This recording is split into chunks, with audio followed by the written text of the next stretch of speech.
গভীর মনোযোগ, লম্বা চড়া কথা বলে আপনাদের মনোযোগ নষ্ট করব না। মুসা নবীর উম্মত পাথরের চাপায় পড়ে আল্লাহর জিকির করা অবস্থায় চাপা পড়ে গেলেন। দুনিয়ার মানুষগুলো ধারণা করলো লোকটা মনে হয় আর বেঁচে নাই। এই ধারণা করে সবাই যার যার মতো করে চলে যেতে লাগলো। দিন যায় রাত যায়, দিন যায় রাত যায়, যাইতে যাইতে যাইতে একদিন নয়, 2 দিন নয়, 3 দিন নয়, 1 বছর নয়, 2 বছর নয়, 3 বছর নয়, টানা 300 বৎসর পার হয়ে গেল। কত বছর? 300 বৎসর পার হয়ে যাবার পরে ওই পাথরটা যখন ওই জায়গা থেকে সরানো হলো, দেখা যায় পাথরের চাপায় পড়া একজন আল্লাহর বান্দা জীবিত অবস্থায় আল্লাহ আল্লাহ জিকির করতেছে। আরে তুমি রাখো কি বামারো এই দয়া করো, থাকিতে যেন তোমায় না ভুলি। ঠিক না বিঠিক? 300 বছর পাথরের চাপার মধ্যে পইরা লোকটা আমার মৌলার জিকির করতেছে। পাথর সরানোর পর যখন দেখা যায় বান্দার জবানে জিকির, আল্লাহর জিকির জারি আছে, সবাই অবাক হয়ে গেল, চমকে গেল। ডাক দিয়া কয়, ও আল্লাহর বান্দারে, তুমি কে, কি তোমার পরিচয়? পাথরের চাপায় পড়লো তো কোনো লোক বাঁচে না, তুমি বাঁচলা কেমনে? লোকটা কয়, আমি যেই আল্লাহর প্রশংসা করেছি, যেই আল্লাহর জিকির করেছি, আমাকে বাঁচিয়েছেন সেই আল্লাহ। দুনিয়ার মানুষগুলা ডাক দিয়া কয়, আল্লাহর বান্দা তুমি পাথরের ভিতর থাইকা খাইলা কি? লোকটা তখন ডাক দিয়া কয়, দুনিয়াবাসীরা, আমি যেই আল্লাহর জিকির করেছি ওই আল্লাহ পাথরের ভিতর আমাকে রিজিক দান করেছে। আল্লাহ পাক রব্বুল আলামিন পাথরের ভিতর রিজিক দিতে পারে কি পারে না? দুনিয়ার মানুষগুলা ডাক দিয়া কয়, হো আল্লাহর বান্দা, আমরা জানতে চাই তুমি কোন নবীর উম্মত, তুমি কোন নবীর উম্মত? তখন লোকটা ডাক দিয়া কয়, আমি আল্লাহর পয়গম্বর মুসা কালিমুল্লাহর উম্মত। কোন নবীর? মুসা নবীর উম্মত। সবাই কয়, তুমি কতদিন যাবত পাথরের চাপায় পড়ে আল্লাহর জিকির করছো? লোকটা ডাক দিয়া কয়, আমি 300 বছর যাবত পাথরের চাপায় পড়ে আল্লাহর জিকির করেছে। এই কথা শোনার পরে দুনিয়ার মানুষগুলা যখন আফসোস করতে লাগলো, সবাই আমার আল্লাহর দরবারে আফসোস করতে লাগলো, আয় হায়, মুসা নবীর উম্মত পাথরের চাপায় পইরা 300 বছর মৌলার জিকির কইরা না জানি কেমন নেকি আল্লাহর দরবারে অর্জন করেছে। তখন দুনিয়ার মানুষগুলা যখন আফসোস করতেছে, আমার আল্লাহ রাব্বুল আলামিন কুদরতের নজর দিয়া তাকায়া তাকায়া দেখতেছেন মুসা নবীর উম্মতের আমলের বাহার দেখে দুনিয়ার মানুষগুলা আফসোস করতেছে। তখন আল্লাহ রাব্বুল আলামিন কুদরতের জবান দিয়া সরাসরি মুসা নবীর আমার আল্লাহ ডাক দিয়া বলতেছেন, ও বন্ধু মুসা, ও বন্ধু মুসা, শোনো শোনো রে, তোমার উম্মত পাথরের চাপায় পইরা 300 বছর আমি মওলার জিকির কইরা আমার দরবারে যেই নেকি অর্জন করেছে। আল্লাহ কয়, মুসা শোনো বন্ধু, আমার হাবিব নবী মুস্তাফা সাল্লাল্লাহু আলাইহি ওয়াসাল্লাম আর একজন উম্মত। কয়জন? আল্লাহ কয়, আমার হাবিবের একজন উম্মত এক রাত ইবাদত করে যেই নেকি অর্জন করবে মুসা, তোমার উম্মতের পাথরের চাপায় পড়া 300 বছরের নেকির চাইতে আমার হাবিব নবী মুস্তাফার একজন উম্মতের এক রাতের নেকি 100 গুণ বেশি। দুই হাত তুলে বলুন আল্লাহু আকবার, আরেকটু জোরে বলুন ইয়া রাসূলুল্লাহ। নবী বিনে আপন কেহ না, আই গো মুমিন ভাই, নবী বিনে বান্ধব কেহ না, নবী বিনে দরদি কেউ না, আই গো মুমিন ভাই, নবী বিনে আপন কেহ নাই। কথা কন ঠিক কিনা? ওরে মা বাবা আত্মীয় স্বজন স্ত্রী পুত্র কন্যা গণ সবার চাইতে নবীজি আপন। ঠিক না বেঠে? এ নবীজিকে জানের চাইতে অধিক ভালো না বাসিলে, নবীজিকে জানের চাইতে অধিক ভালো না বাসিলে, হাদিসে কয় তাহারি মান্না আই গো মুমিন ভাই, নবী বিনে আপন কেহ নাই। কথা বলেন ঠিক না বিঠে? বন্ধুরা আমার, বাবাজিরা গো, রাস্তা দিয়ে হাঁটতেছি, দোকানপাটে বসে আছি, নবীর বাগানটা খালি পড়ে আছে। যেই জায়গাটা খালি পড়ে আছে রে আমার নবী, ওই জায়গাটা দেখে কি দেখে না? কথা কম, দেখে কি দেখে না? আরে নবীর উম্মতেরা, এত সুন্দর বাগানটা সাজানোর পরেও যারা এদিক সেদিক ঘোরাফেরা করে রে হাসরের ময়দানে, ওই লোকগুলা যারা আজকে এদিক সেদিক ঘোরাফেরা করে, এরা জান্নাতের সাইড দিয়ে শুধু ঘুরবে, কিন্তু জান্নাতের রাস্তা খুঁজে পাবে না। কথা কোন ঠিক কিনা? এখন যেই রকম ভাবে নবীর বাগানটা দেখারা এদিক সেদিক ফাঁস কাটাইয়া ঘুরে, হাসরের ময়দানে ওরা জান্নাত দেখার পরেও জান্নাতের রাস্তাটা খুঁজে পাবে না। কারণ দুনিয়াতে যেমন সে এদিক সেদিক ঘুরেছে, জান্নাতের মধ্যে দরজা দেখার পরেও এরা এদিক সেদিক ঘুরবে, কিন্তু প্রবেশ করার কোনো রাস্তা পাবে না। তাইলে বলুন, আজকের মাহফিল হওয়াতে আমরা খুশি না বেজার? নবীর উম্মতের সম্মান আছে না নাই? মূসা আলাইহিস সালাম টপ টপ করে চোখের পানি ছেড়ে দিয়া বলতেছে, আল্লাহ গো, আমি মূসারে যদি নবী না বানাইয়া শেষ জামানার নবীর উম্মত বানাইতা, আমি মূসা নিজেকে ধন্য মনে করতাম। চিন্তা করে দেখেন ভাইয়ের আমার, কুল্লু নবী মাসুমুন, সমস্ত নবীগণ নির্দোষ নিষ্কলঙ্ক। বাজান, আপনারা বলুন তো, নবীদের কোনো গুনাহ আছে? নবীদের কোনো গুনাহ আছে? কুল্লু নবী মাসুমুন, সমস্ত নবীগণ মাসুম, নির্দোষ নিষ্কলঙ্ক। তাইলে মূসা নবীও তো নির্দোষ নিষ্কলঙ্ক, ঠিক না বিঠে?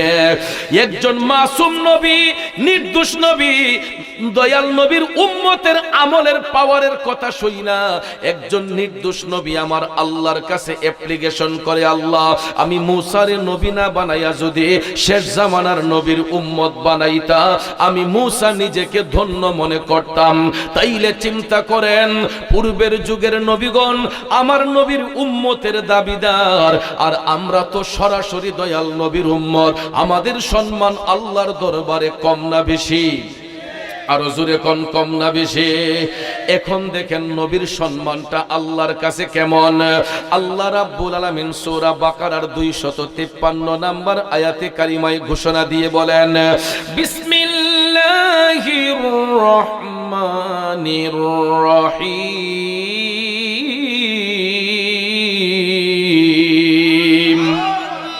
তিলকার রুসুলু ফাদ্দালনা বা'দাহুম আলা বা'দিন মিনহুম মিনহুম মান কাল্লামাল্লাহু ওয়া রাফা'a বা'দাহুম দারাজাত। উচ্চস্বরে বলুন আল্লাহু আকবার। আল্লাহ রাব্বুল আলামিন বলে, এ রাসূলগণ, তাদের একজনের চেয়ে আরেকজনকে মর্যাদান্বিত করা হয়েছে।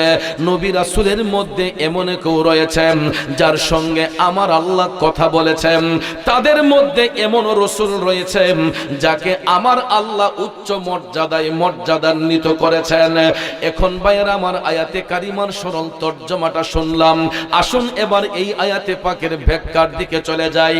সুপ্রসিদ্ধ তাফসীরের কিতাব তাফসীরে রুহুল বায়ানের মধ্যে এই আয়াতে পাকের চমৎকার তাফসীর করতে গিয়ে বলা হয়েছে, নবী এবং রাসূলের মধ্যে কেউ হয়েছেন কালিমুল্লাহ, কেউ হয়েছেন খালিলুল্লাহ, কেউ হয়েছেন রুহুল্লাহ, কেউ হয়েছেন জাবিউল্লাহ, কেউ হয়েছেন হাবিবুল্লাহ।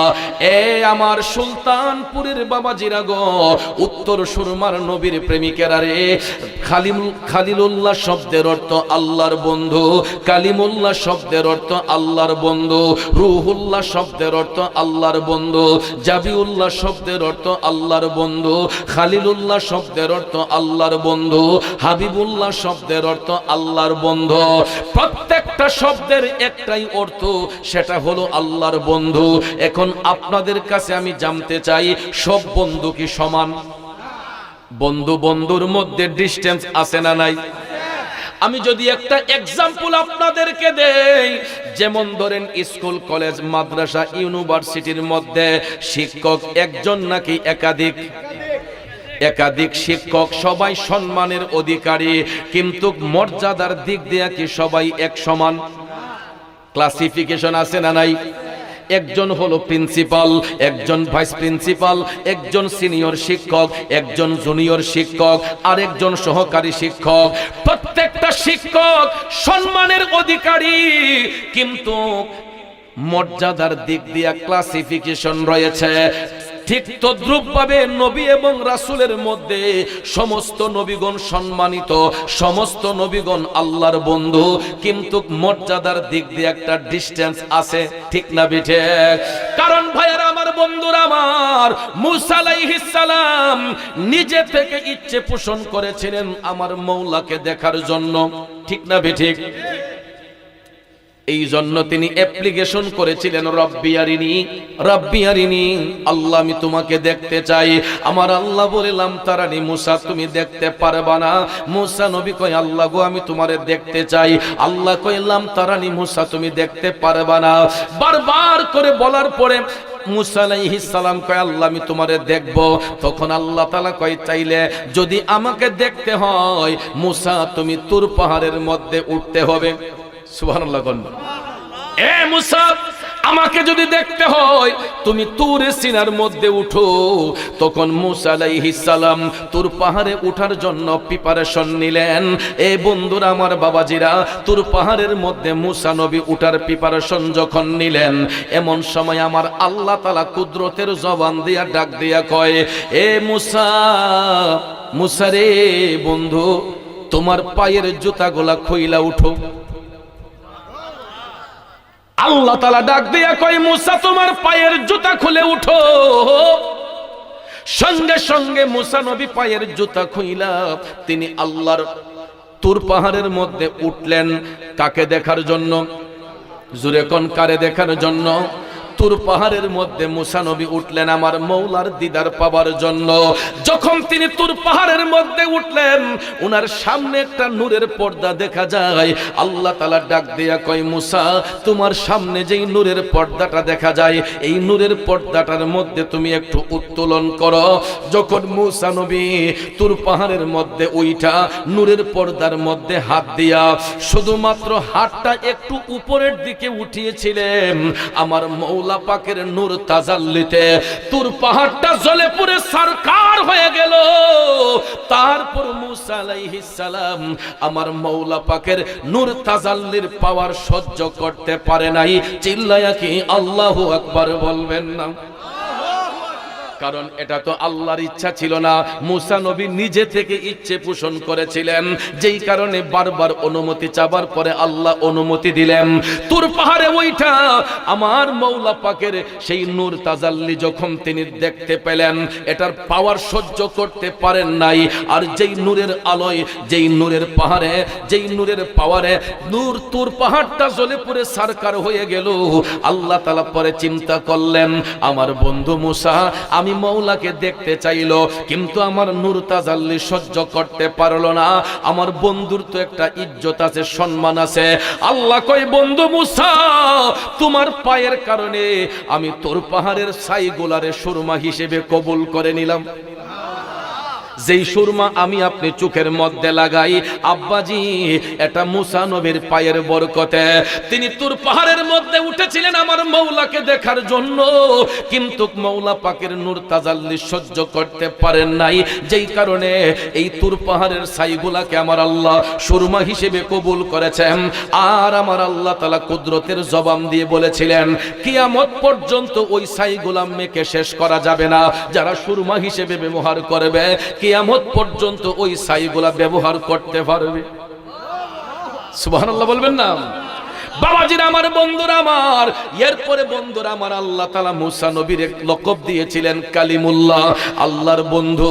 তারপরে ভাইয়ার আমার, আমাদের মুসলিম মিল্লাতের আদি পিতা হযরতে বাবা ইব্রাহিম আলাইহিস সালামের উপাধি হচ্ছে খালিলুল্লাহ। নাম কি? খালিলুল্লাহ প্রেমিক ছিল, নমরুদে আগুনে দিল। ঠিক না বিঠিক? যখন ইব্রাহিম আলাইহিস সালাম আমার মায়ার নবীর ভালোবাসা অন্তরে নিয়ে মাওলার প্রেম সাগরে ডুব দিলেন, তখনই বাদশা নমরুদ ওনাকে আগুনের মধ্যে ফেলে দিয়েছিল। কিন্তু হযরত ইব্রাহিম আলাইহিস সালাম আমার নবীর ভালোবাসায় যখন তিনি মাওলার দরবারে কান্নাকাটি করেছিলেন, তখন ওনার চোখের পানিটা যখন আগুনের মধ্যে পড়েছে, সাথে সাথে আমার আল্লাহ ওই আগুনকে ফুল বাগিচা বানাইয়া দিছে। এই জন্য সুরের ভাষায় আমরা বলতাম, খালিলুল্লাহ প্রেমিক ছিল, নমরুদে আগুনে দিল। আগুন হইল ফুল বাগিচা প্রেমের কারণে, আগুন হইল ফুল বাগিচা প্রেমের কারণে। প্রেমের ডুরি বান্দরে মদিনার শোনে, প্রেমের ডুরি বান্দরে মদিনার শোনে। নূর নবী বানাইলেন আল্লাহ প্রেমের কারণে, নূর নবী বানাইলেন আল্লাহ প্রেমের কারণে। প্রেমের ডুরি বন্ধরে মদিনার শোনে। কথা বলেন ঠিক না বিঠিক? আমার নবীর সাথে প্রেমের কালেকশন ফিট করলে লাভ নাকি লস? জোরে কোন লাভ নাকি লস? এ বন্ধুরা আমার, বাবাজিরা, ওই নবীর সঙ্গে প্রেমের কালেকশন যারা ফিট করবে, জাহান্নামের আগুনটা তার জন্য হারাম হইয়া যাইব। এই জন্য ইব্রাহিম আলাইহিস সালাম আমার নবীর মোহব্বতে কান্নার কারণে আগুন ফুল বাগিচা বানাইয়া আল্লাহ তাআলা বন্ধুকে উপাধি দিলেন খালিলুল্লাহ। কথা কোন ঠিক না বিঠিক? কিন্তু আমাদের নবীর লকব হচ্ছে, উপাধি হচ্ছে হাবিবুল্লাহ। হাবিবুল্লাহ শব্দের অর্থ আল্লাহর দোস্ত। কিন্তু ওই হাবিবুল্লাহ উপাধিটা আমার নবী নিজ ইচ্ছেতে দেন নাই, স্বয়ং আল্লাহ তাআলা রাজি হইয়া দান করছে। ঠিক না বেঠিক? আল্লাহ তাআলা দয়া করে রসুলকে পাঠাইছে রাহমাতাল লিল আলামিন রূপে। আবার ওই মওলা আপন হাবিবকে আবার ইনভাইট করে নিজের কাছে নিছেন দিদার করতে, সাক্ষাৎ করতে। ভাইয়ার আমার, বন্ধুরা আমার, পৃথিবীর জমিনে 1,24,000 মতান্তরে 2,24,000 নবী পয়গম্বর আল্লাহ তাআলা এই পৃথিবীর মধ্যে প্রেরণ করেছেন। কিন্তু সমস্ত নবীগণের উপর উচ্চতা হচ্ছে 7 আসমান পর্যন্ত। 7 আসমানের উপরে আর কোন নবীর উঠার কোন পারমিশন নাই। 7 আসমান পর্যন্ত সীমাবদ্ধতা।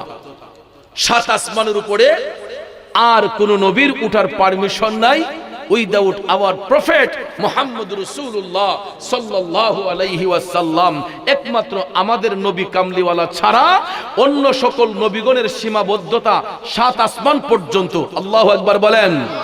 হাবিবুল্লাহ বলিয়া আল্লাহ রাব্বুল আলামিন আপন বন্ধুকে এমন একটা জায়গার মধ্যে নিয়ে দিদার করেছেন, যেই জায়গার মধ্যে পৃথিবীর অন্য কোন নবী রাসূলের আগমন হয় নাই। এই জন্য আমার আলা হযরত ইশকে মোহাম্মদ আজিমুল বরকত হাদায়ে বখশিশের মধ্যে তিনি চমৎকার ভাষায় লিখেছেন, আসমান হি উপর সব নবী রহ গই, अर्श आज़म पे पहुंचा हमारा नबी। चिल्लाए कि सुबहान अल्लाह बोलबेन ना। আমার আলা হযরত বলতেছেন 1,24,000 মতান্তরে 2,24,000 নবী রাসূল আল্লাহ তাআলা পাঠিয়েছেন। সমস্ত নবীগণকে সপ্ত আকাশ পর্যন্ত আমার আল্লাহ রেখেছেন। কিন্তু সমস্ত নবীগণের কাঁধের মধ্যে জিনার কদম মোবারক, তিনি হলেন আমাদের নবী রাহমাতাল লিল আলামিন। ওই নবীর মকাম কোথায়? আলা হযরত বলতেছেন, আরশ আযম পে পৌঁছা হামারা রানবী। আমার মদিনার কামলিওয়ালা নবী আরশ মুআল্লার মধ্যে পৌঁছালেন। আরশের কাছাকাছি যখন দয়াল নবী গেলেন, আমার আল্লাহ তাআলা তখন কুদরতের জবান দিয়ে ডেকেছিলেন, উদনু মিন্নি ইয়া হাবিবি, উদনু মিন্নি ইয়া হাবিবি। সুবহানাল্লাহ। কোন বন্ধু গো, আরেকটু কাছে আসুন, আরেকটু কাছে আসুন। আরে আরশে আজিম পারি দিয়া খোদা তাআলার কাছে গিয়া, উদনু মিন্নি ইয়া হাবিবি, দয়াল নবী শুনতে পান, আমি পাপী অপরাধী গাইব কি নবীজির শান। ইয়া রাসূলুল্লাহ ইয়া হাবিবাল্লাহ, ইয়া রাসূলুল্লাহ ইয়া হাবিব। বাজান আমার কষ্ট হইতেছে, গভীর মনোযোগ। আমার মদিনার কামলিওয়ালা নবী, নূরের নবী, মায়ার নবী আরশ মুআল্লার কাছাকাছি আল্লাহ তাআলা কয়, উদনু মিন্নি ইয়া হাবিবি, ও বন্ধু, বন্ধু গো আর একটু কাছে আসুন, কাছে আসুন। আমার মায়ার নবী মওলা পাকের কুদরতি জবানের কথা শুইনা মহান আরশের মধ্যে যখন উঠবেন, আমার দয়াল নবীর জুতা মুবারক খুলিয়া, দয়াল নবীর জুতা মুবারক কানা খুলিয়া মায়ার নবী আরশ মুআল্লার মধ্যে উঠতে চাইলে আল্লাহ তাআলা ডাক দিয়া কয়, বন্ধু ও আমার হাবিব গো, আপনি কেন আপনার পায়ের জুতা খুইলা আমার আরশের মধ্যে উঠতেছেন? আল্লাহর হাবিব সাল্লাল্লাহু আলাইহি ওয়াসাল্লাম ডাক দিয়া কয়, আল্লাহ, ও দয়াল আল্লাহ গো, আমি কেমনে আপনার মহান আরশের মধ্যে জুতা নিয়ে উঠি? আপনি তো মূসাকে নির্দেশ দিয়েছিলেন জুতা খুলে তুর পাহাড়ে উঠার জন্য। আমি রাসূল কেমনে আপনার মহান আরশের মধ্যে জুতা নিয়ে উঠে? এই কথা বলার সাথে সাথে আমার আল্লাহ তাআলা কুদরতের জবান দিয়া ডাকলেন, হাবিব গো, ও বন্ধু, আমি এই জন্য মূসাকে জুতা খুলে উঠতে বলেছি।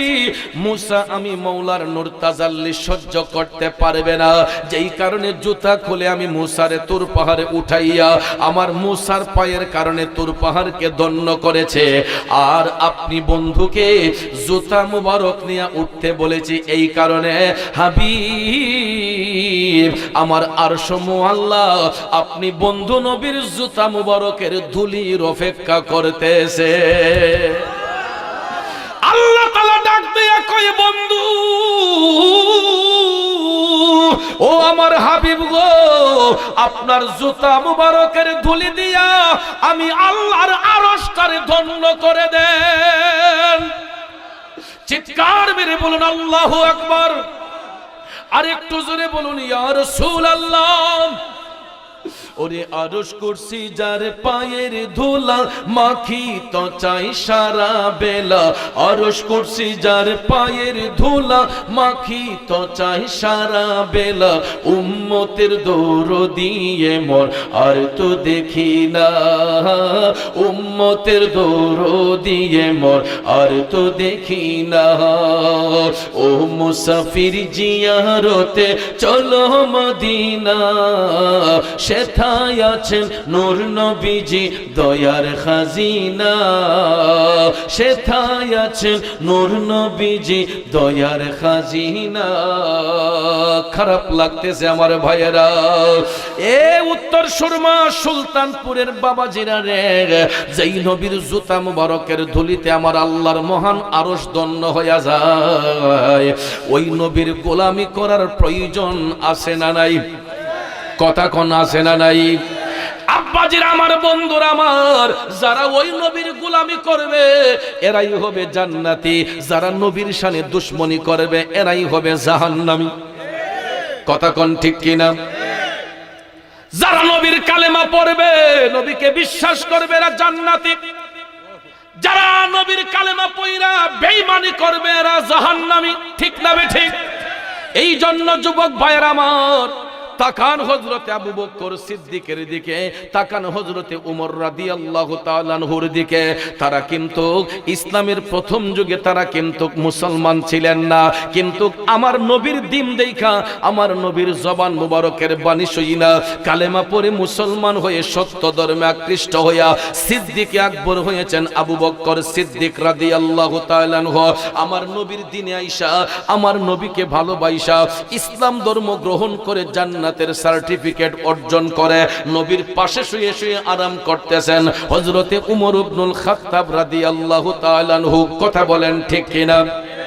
এই জন্য আশেক কয়, প্রেমিক কয়, ওই বাজে ইসলামের ঢঙ্কা শব্দ শোনা যায় রে, নবীর দিনে আয় মুসলমান, নবীর দিনে আয়, নবীর দিনে আয় মুসলমান, নবীর দিনে আয়। খারাপ লাগে ভাইয়ার আমার, গভীর মনোযোগ, বেশি সময় কষ্ট দেব না। আমার নবীর দিনে থাকলে লাভ হয় না লস হয়?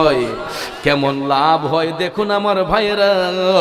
আমার মদিনার কামলিওয়ালা নবীর গোলামি কইরা রাষ্ট্রনায়ক হয়েছিলেন হযরতে আবু বকর সিদ্দিক রাদিয়াল্লাহু তাআলা আনহু।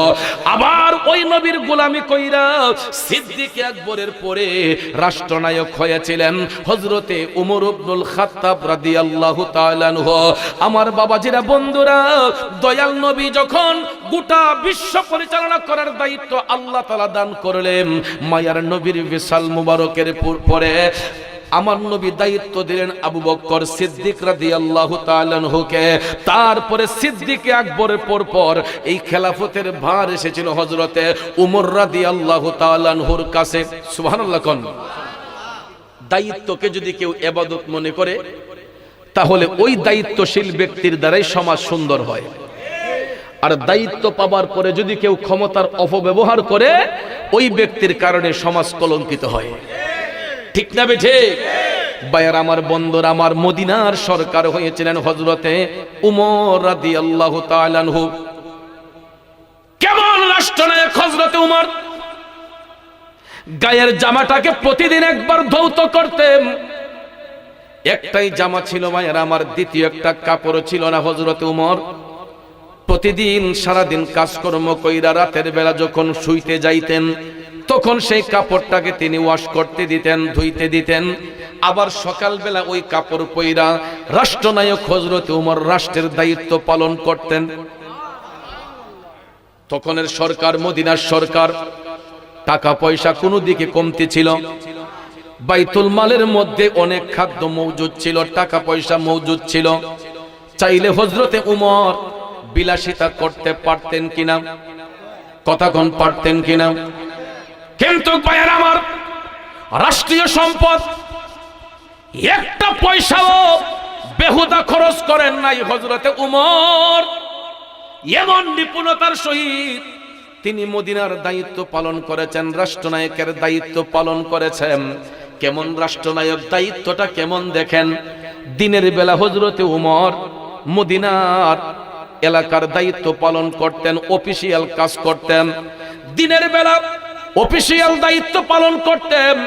কোন জায়গায় কি বরাদ্দ করতে হবে, কোন জায়গায় কি দিতে হবে, কোন জায়গার মধ্যে খাদ্য সংকট রয়েছে, এইগুলা তিনি জাস্টিফাই করে খাবারগুলা মজুদ কইরা আবার রাতের বেলা ওইগুলা মানুষের বাড়িতে বাড়িতে পৌঁছাতেন। বন্ধুরে, হযরতে উমর রাদিয়াল্লাহু তাআলা আনহু তিনি সন্ধ্যার পরেই একটা কুপি হাতের মধ্যে লইয়া, কুপি চিনেন? ল্যাম্প যেটাকে আমরা বলি, হারিকেন যেটাকে বলি, তিনি কুপি জ্বালিয়ে মদিনার অলিতে গলিতে হাঁটতেন। কারো কোনো দুঃখ দুর্দশা আছে কিনা? হযরতে উমর মদিনার অলিতে গলিতে হাঁটতেছেন। কারো ঘরের মধ্যে খাদ্য সংকট আছে কিনা, কারো ঘরের মধ্যে দুঃখ বেদনা আছে কিনা, এটা জানার জন্য তিনি মদিনার অলিতে গলিতে হাঁটতেছেন। হাঁটতে হাঁটতে হাঁটতে হঠাৎ করে হযরতে উমর দেখতেছেন একটা ঘরের দরজা একটু ফাঁকা দেখা যায়, মিটমিট করে আলো জ্বলতেছে। হযরতে উমর ভাবলেন দরজা খোলা কেন? তিনি নীরবে নিস্তব্ধে হাইটা হাইটা ওই ঘরের দেয়ালের মধ্যে পিঠ হেলান দিয়ে একটু দাঁড়ালেন। হঠাৎ করে হযরত উমর শুনতে পাইলেন ওই ঘরের মধ্যে তিনটা বাচ্চা ফুফায়া ফুফায়া কান্না করতেছে, ঢেকরাইয়া ঢেকরাইয়া কান্না করতেছে। বাচ্চাগুলা পেটের ক্ষুধায় কাতর হইয়া মা দুঃখিনীকে ডাক দিয়া কইতাছে, আম্মা গো, মা আর কত অপেক্ষা করব, পেটের ক্ষুধায় অস্থির হয়ে গেছি গো মা, আমাদেরকে আর কত সময় অপেক্ষায় রাখবা? বন্ধুরা আমার, বাবাজিরা আমার, ওই মা বাচ্চাদেরকে সান্ত্বনা দিচ্ছে, একটু অপেক্ষা করে জাদুরা, খাবার তৈরি হয়ে যাচ্ছে, একটু পরেই তোদেরকে খাবার দিতেছি। কিন্তু আফসোসের বিষয় হলো ওই মহিলা মা শরীরটা অসুস্থ হওয়ার কারণে কাজে যাইতে পারে নাই। ছেলেদের বাবা দুনিয়াতে নাই। যেই সংসারের মধ্যে বাবা থাকে না রে, ওই সংসারের মধ্যে একটা মা যে কত পরিশ্রম করে, যেই মা সংসার চালায় সেই বুঝতে পারে। এ যুবক বন্ধুরা, অনেকেই হয়তো আমার মতো বাবা হারা এতিম হইছ রে। আমি 26টা বছর ধরে বাবারে ডাকতে পারি না। বাবা হারা যন্ত্রণা আমার অন্তরে ছটফট ছটফট করে। আমি এমন একটা পুরা কপাইল্লা সন্তান, আমার জন্য বর্তমানে হাজার হাজার মানুষ অপেক্ষা করে। আমার কত মুরিদ সন্তান মারা গেলে, আমি না গেলে জানাজার নামাজ হয় না, কই পীর সাহেব হুজুর আসলে জানাজা হবে। আমার কিছু কিছু মুরিদ ওসিয়ত করছে, কই মারা যাবার পরে লাশ যদি 5 দিনও থাকে, বাজান আপনি আইসা আমার জানাজা দিবেন। এরকম ভাবে বহু জায়গার মধ্যে লাশ বাড়িতে রাইখা আমার জন্য ঘন্টার পর ঘন্টা অপেক্ষা করে, আমি যাইলে পরে জানাজার নামাজ হয়। কিন্তু আমি এমন একটা পুরা কপিল্লা, যেই বয়সে আমি বাবা হারাইলাম, আমার বাবার জানাজার নামাজটা আমি পড়াইবার মতো যোগ্যতা ছিল না।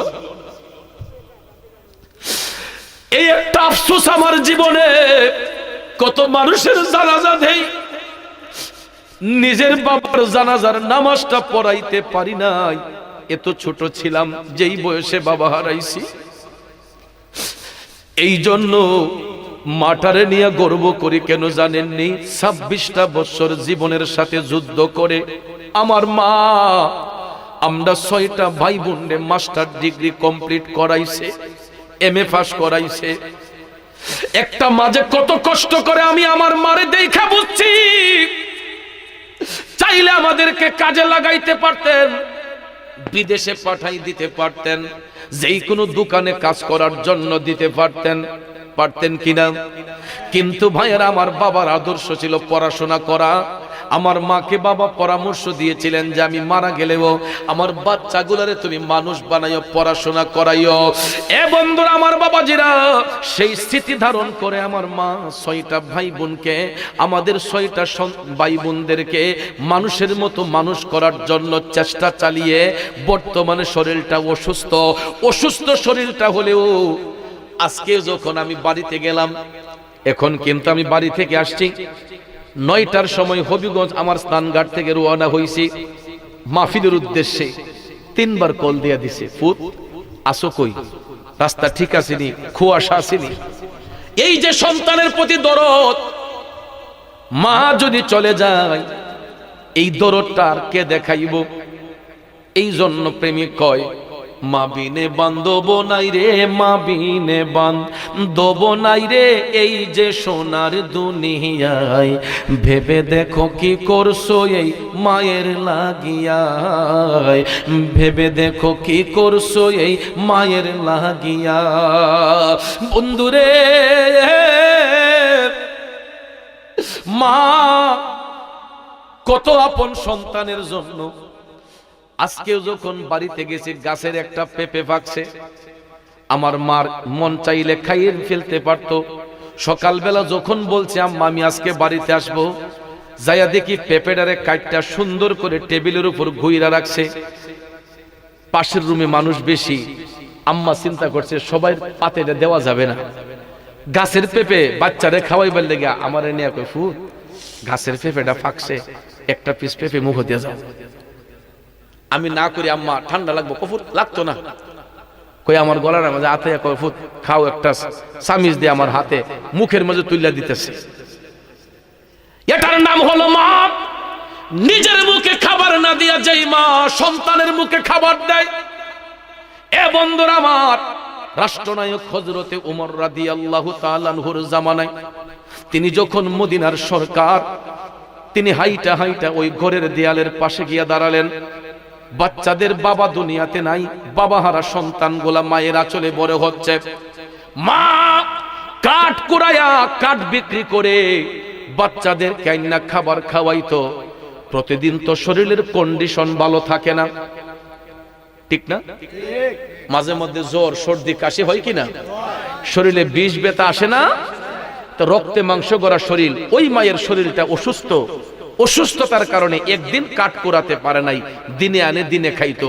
একদিন যখন কাজ করতে পারে না, চুলার মধ্যে আগুন ধরে না।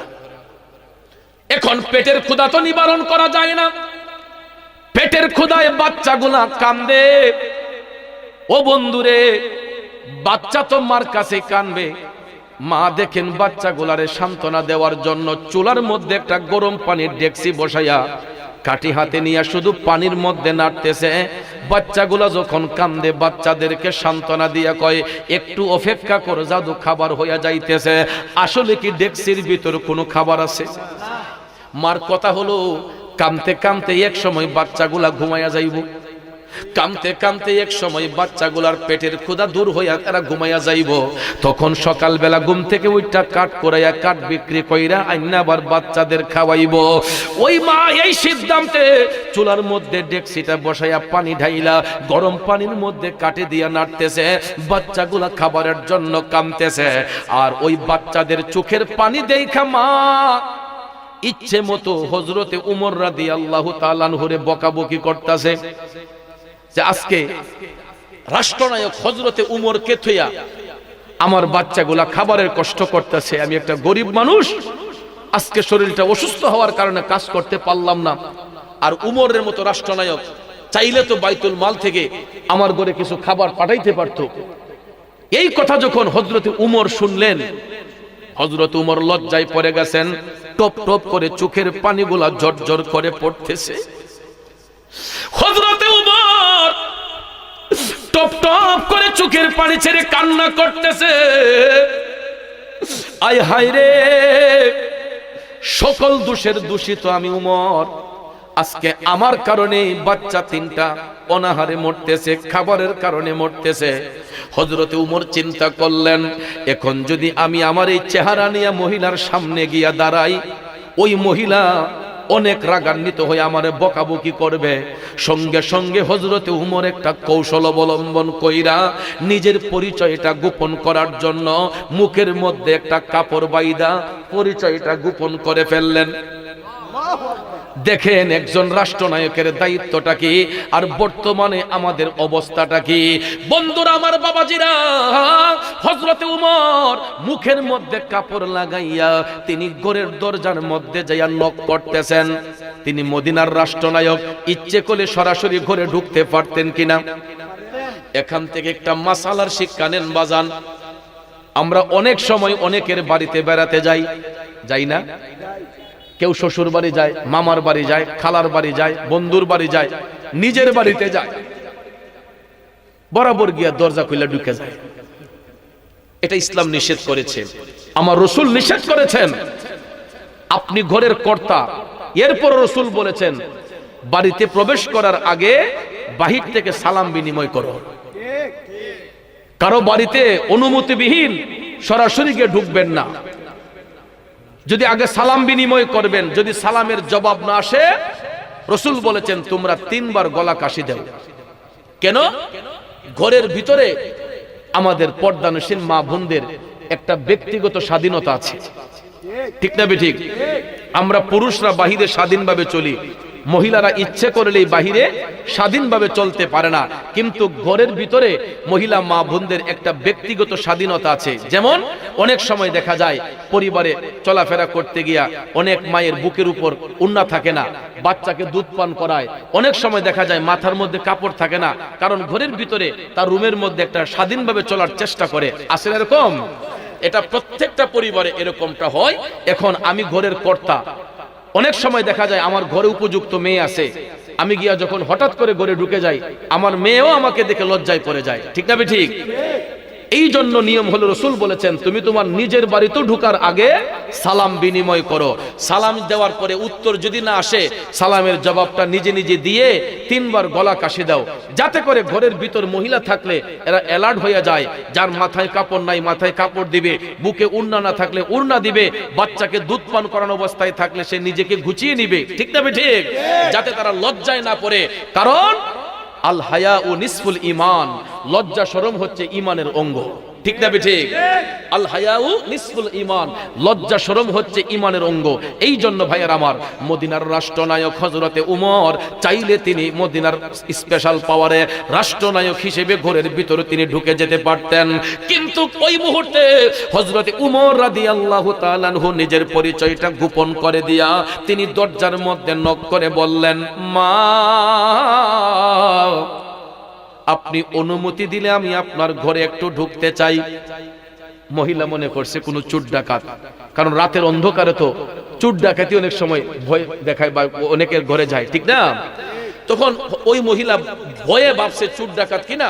কই বাবা রে, আমি অসহায় মানুষ, গরিব মানুষ, আমার ঘরে কিছু নাই, আপনি চলে যান, আমি পেটের ক্ষুধায় কাতর হয়ে, আমার বাচ্চাগুলা পেটের ক্ষুধায় কাতর হইয়া কান্না করতেছে।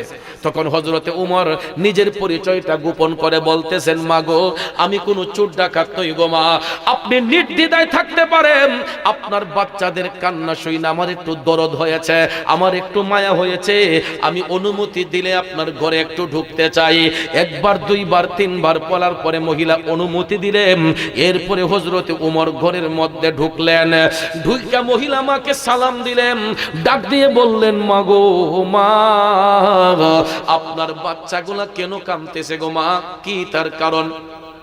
তখন মহিলা ইচ্ছে মতো হযরতে উমরের উপর খুব ঢালতেছে, কয় আর কইেন না, উমরের মতো একজন রাষ্ট্রনায়ক থাকার পরে আমার ঘরের মধ্যে বাচ্চাগুলা খাবার অতিষ্ঠ হইয়া ঘুমাইয়া গেছে, এমন রাষ্ট্রনায়ক আমি মদিনার মধ্যে চাই না।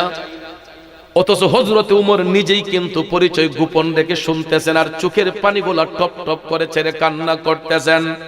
মহিলার অভিযোগগুলা শোনার পরে হযরতে উমর ডাক দেয়া কয়, মা গো ও মা আপনি যদি অনুমতি দেন আমি আপনার বাচ্চাদের জন্য কিছু খাবার নিয়ে আসি। মহিলা কয়, না আপনি আমার লাগি এই দরদ দেখাইবেন কেন? আমার বাচ্চাগুলা কষ্ট করতেছে, আপনার তো কোনো কি স্বার্থ আমার বাচ্চাদেরকে আপনি দেখবেন?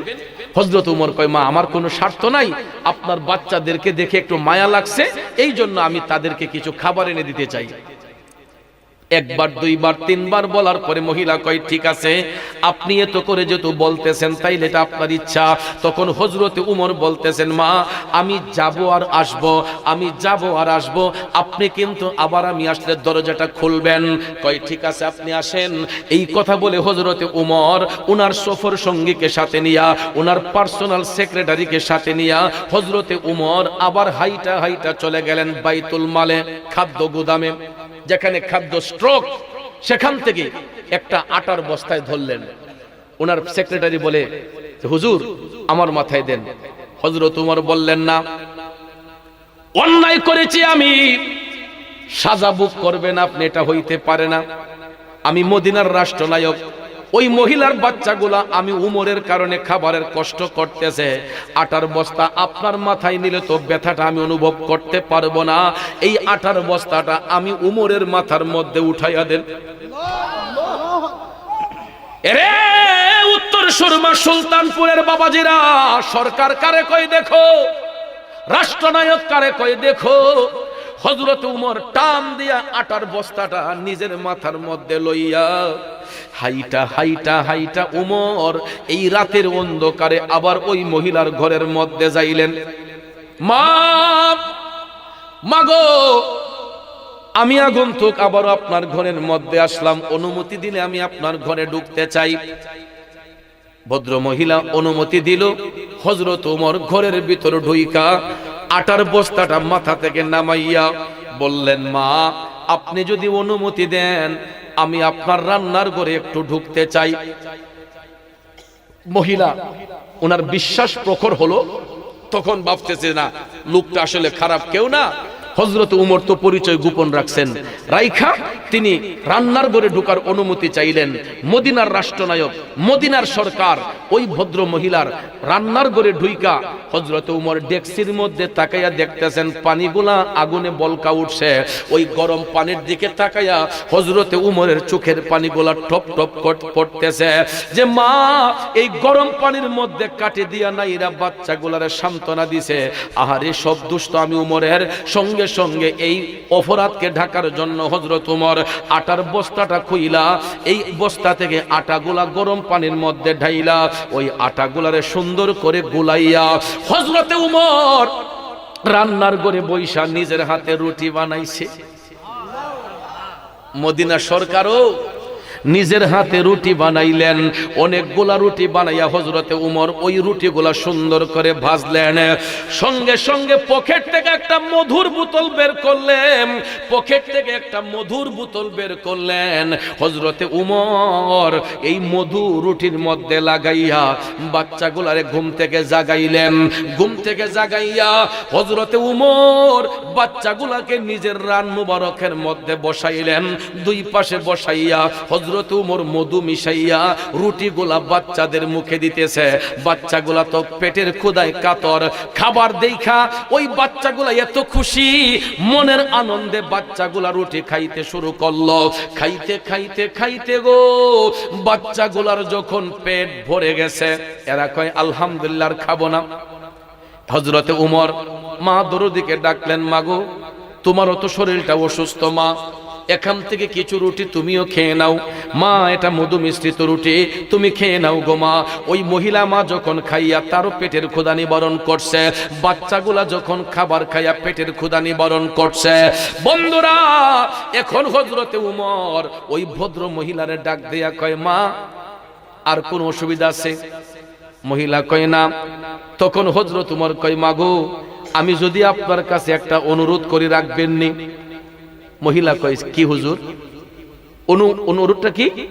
তখন হযরত উমর কয়, নিজের পরিচয় গোপন রেখে, যে মা এখন তো তোমার ঘরে খাবারও আছে, তোমার বাচ্চাদের পেটের ক্ষুধাও দূর হইছে, মা আমি উমরের পক্ষ থেকে তোমার কাছে মাফ চাই, তুমি রাষ্ট্রনায়ক উমররে ক্ষমা করে দাও। সুবহানাল্লাহ কইতেন না? কথাটা বুঝছেন না আপনারা? হযরত উমর নিজের পরিচয় গোপন রাইখা মহিলার সঙ্গে কথা বইলা বলতেছেন, মা এখন তো তোমার ঘরে খাবার আছে, তোমার বাচ্চাদের আর কোনো কষ্ট হইতো না, এখন আমি তোমার কাছে একটা অনুরোধ করতেছি, তুমি এখন হযরত উমররে মাফ কইরা দাও। তখন মহিলা কয় যে উমরের জন্য আপনার এত দরদ কেন? উমরের কারণে আমার বাচ্চাগুলা খাবারের কষ্ট করেছে, আর আপনি এখানে আমার ঘরে খাবার দিয়া বলতেছেন উমররে মাফ করার জন্য। কয় আপনার মতো রাষ্ট্রনায়ক যদি মদিনার মধ্যে কায়েম থাকে তাইলে আমি উমরকে মাফ করতে পারি, শর্ত আমার একটাই, আপনার মতো লোক এই মদিনার রাষ্ট্রনায়ক হতে হবে। যখন হযরতে উমর মহিলার কাছ থেকে এই কথা শুনলেন, তখন তিনি আস্তে করে মুখের কাপড়টা সরাইয়া কয়, মা গো মা, ও দরদি মা, একটাবার আমার পানে ফিরে তাকাও। মহিলাটা যখন তাকাইয়া দেখছে তিনি হযরতে উমর, আর কি মহিলার কোন হুঁশ আছে? এই মহিলা কাঁপতে শুরু করছে, আয় হায় রে, যার পায়ের শব্দ শুনলে শয়তান পর্যন্ত পালাইয়া যায়। হযরত উমর হাইটা গেলে পায়ের শব্দ শুনলে শয়তান পর্যন্ত পালাইয়া যাইতো। ওই মহিলা তো এখন চিন্তা করছে, আহা এই লোকের সামনে দাঁড়াইয়া আমি এতক্ষণ কথা বলছি, আমার তো চরম সাহসের পরিচয় আমি দিয়ে দিছি।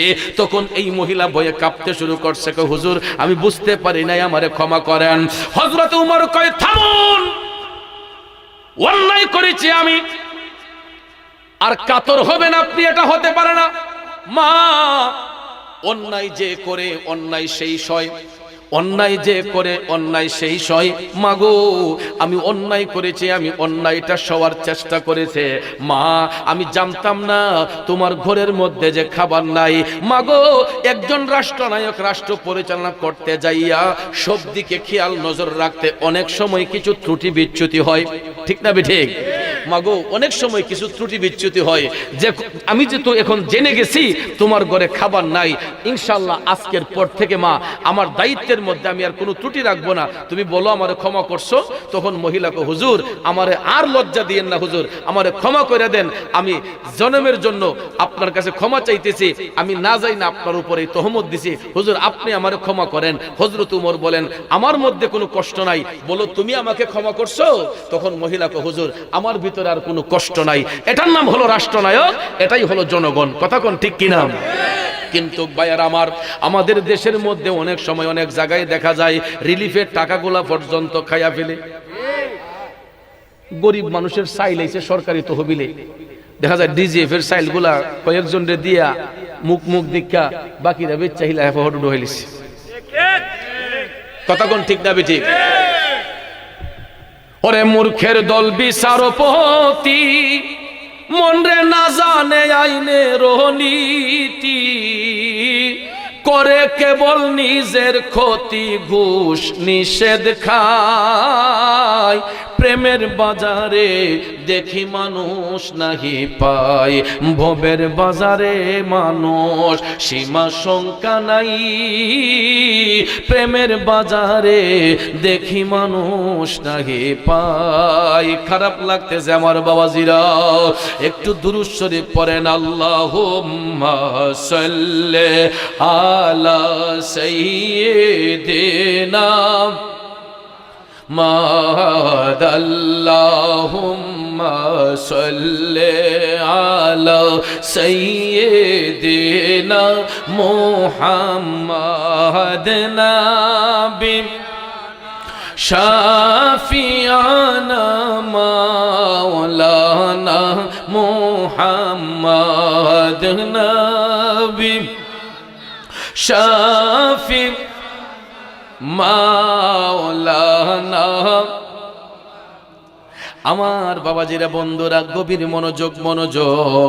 আল্লাহর ওলি আল্লাহর নবীর সাহাবাগণ কেমনে আমার নবীরে ভালোবাসতেন, তারা কখনো দায়িত্বের মধ্যে ত্রুটি রাখতেন না। কথা বলেন ঠিক কিনা বন্ধুরা? আমার বাবাজিরা গভীর মনোযোগ। হযরতে উমর ইবনুল খাত্তাব রাদিয়াল্লাহু তাআলা আনহু মদিনার রাষ্ট্রনায়ক, মদিনার রাষ্ট্রনায়ক হযরতে উমর। এমন সময় দেখা যায় বেলায়েতের বাদশা শের খোদা হযরতে মাওলায়ে আলী রাদিয়াল্লাহু তাআলা আনহু, শের খোদা হযরতে মাওলায়ে আলী রাদিয়াল্লাহু তাআলা আনহু, তিনি রাতের বেলা ঘুমের ঘরে স্বপ্নে দেখতেছেন মদিনার কামলিওয়ালা নবীজি মসজিদে নববী শরীফের মধ্যে ফজরের নামাজের ইমামতি করতেছেন। সুবহানাল্লাহ। নবীজির বিশাল মুবারকের পরে মাওলায়ে আলী রাদিয়াল্লাহু তাআলা আনহু স্বপ্নে দেখতেছেন আল্লাহর হাবিব সাল্লাল্লাহু আলাইহি ওয়াসাল্লাম মসজিদে নববী শরীফে ইমামতির মুসল্লায় তিনি পিছনে ইক্তেদায় দাঁড়ালেন। মাওলা আলী বলেন আমি দেখতে পাইলাম কিছুক্ষণ পরে একজন ভদ্র মহিলা মাথার মধ্যে এক কামচা খেজুর নিয়া তাবারুক হিসেবে মসজিদে নববীতে দয়াল নবীর সামনে আইনা হাজির করছে। সুবহানাল্লাহ। ফজরের নামাজ শেষে রাসূল যখন মসজিদে নববীতে হেলাম দিয়ে বসলেন, মাওলা আলী স্বপ্নে দেখতেছেন একজন মা খাঞ্চা ভর্তি এক খাঞ্চা খেজুর তিনি আইনা মসজিদে নববীতে রাসূলের সামনে হাজির করলেন। হযরতে মাওলা আলী বলেন আমিও হাত পাতলাম, সবাই হাত পাতলো। দয়াল নবী সবার হাতে একটা একটা খেজুর দিচ্ছেন, একটা একটা খেজুর দিচ্ছেন। হযরত আলী বললেন আমি যখন আমার হাতের মধ্যে হাত পাতলাম, রাসূল স্বপ্নের ঘরে আমার হাতেও একটা খেজুর দিলেন। ওই খেজুরটা আমি মুখে দিয়া যখন চাবাইতেছি, চাবাইতে চাবাইতে হঠাৎ করে ফজরের আজান শুনে আমার ঘুম ভেঙে গেছে। স্বপ্নের ঘরে দয়াল নবী খেজুর দিলেন। এবার স্বপ্ন থেকে জাগ্রত হইলেন আজানের ধ্বনি শুনে। মাওলা আলী দেখতেছেন যেই খেজুরটা আমার নবী স্বপ্নের ঘরে দিয়েছিলেন, ওই খেজুরের বিচিটা স্বপ্ন থেকে জাগ্রত হইয়া মুখের মধ্যে দেখা যায়। সুবহানাল্লাহ। তিনি স্বপ্নের ঘরে খেজুর খাইলেন, বাস্তবতা থাকার কথা নয়। আমার রাসূল স্বপ্নের ঘরে এইসব খেজুর দিছেন, চাবাইতে চাবাইতে দেখা যায় বাস্তবিকলি এই খেজুরের বিচিটা হযরতে মাওলানা আলীর মুখের মধ্যে দেখা যায়। তখন তিনি শুনলেন ফজরের আজান, মুয়াজ্জিন সাহেব বলছেন আসসালাতু খায়রুম মিনান নাওম,